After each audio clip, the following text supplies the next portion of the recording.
Olá! Hoje a gente vai mergulhar em um dos maiores, se não o maior desafio da educação em ciências, o ensino da evolução. É um tema que, apesar de ser a base de tudo na biologia, encontra um monte de barreiras pelo caminho. Vamos investigar juntos de onde vêm esses desafios e, o mais importante, quais são as soluções criativas que a pesquisa pedagógica está trazendo para a sala de aula.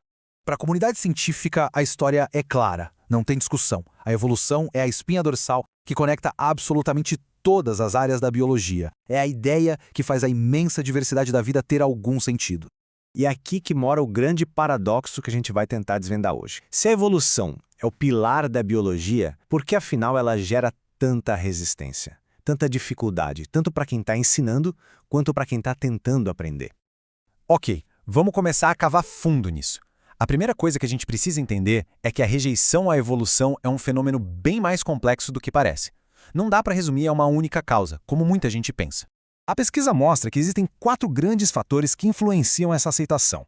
Olhando aqui na tabela, a gente vê que a religiosidade, claro, tem um papel, mas o impacto dela muda muito mesmo, dependendo do grupo. Outro ponto-chave é o conhecimento conceitual. Quanto mais a pessoa entende os mecanismos da evolução, maior a chance dela aceitar a ideia.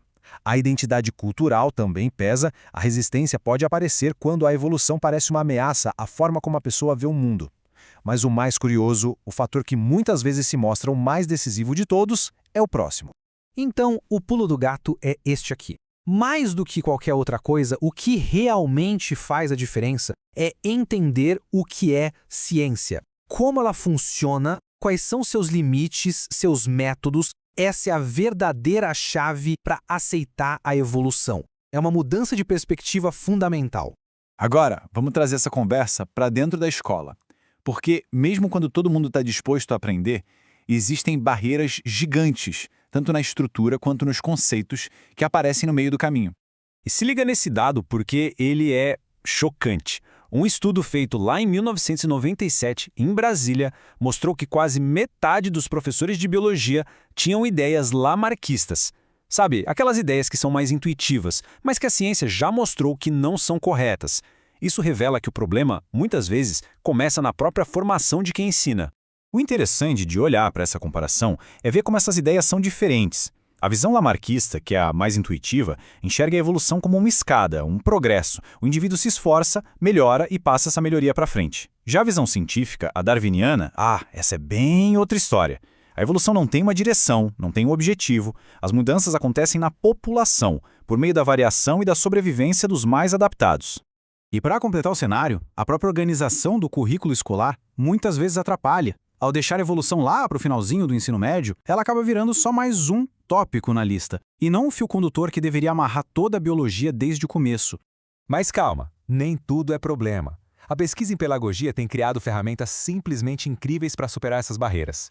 Vamos dar uma olhada agora em como isso se transforma em soluções de verdade na prática. Uma das propostas mais bacanas é a de um currículo longitudinal. O que é isso?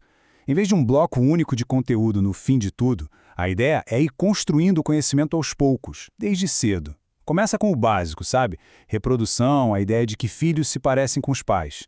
Depois, na pré-adolescência, entram conceitos como competição e seleção natural. E aí sim, no ensino médio, se junta tudo com temas mais complexos. Outra ferramenta que é uma verdadeira revolução são os simuladores. Pensa bem, a evolução acontece numa escala de tempo que é impossível de observar. E é exatamente aí que a tecnologia entra para salvar o dia.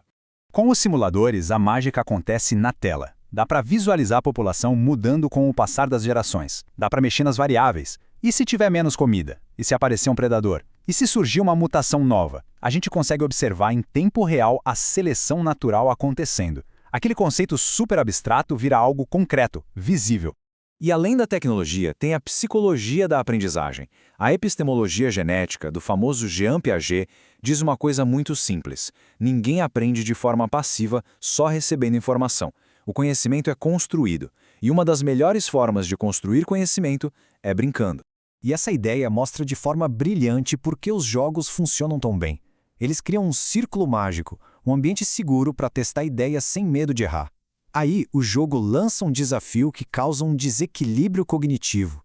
Ou seja, ele bagunça as ideias que a gente já tinha e nos força a pensar de um jeito novo. E o melhor de tudo, isso acontece de forma social, com gente colaborando e debatendo, que é a base para aprender de verdade. Então, quando a gente junta todas essas peças, qual é o caminho para o futuro do ensino de evolução? Bom, a resposta tem que ser tão complexa e multifacetada quanto o próprio problema. As recomendações são bem claras, né? É preciso ter formação contínua para os professores, é preciso reestruturar o currículo de forma longitudinal, é preciso usar e abusar da tecnologia, como simuladores e jogos, e, talvez o mais importante, é preciso focar no diálogo, em vez do confronto, explicando sempre o que é a ciência e como ela funciona. E no final, a questão que fica é essa. O objetivo aqui não é só ensinar mais um conceito da biologia, é usar a evolução como uma ferramenta poderosa para construir o pensamento científico e para mostrar como a ciência, na sua forma mais pura e elegante, funciona.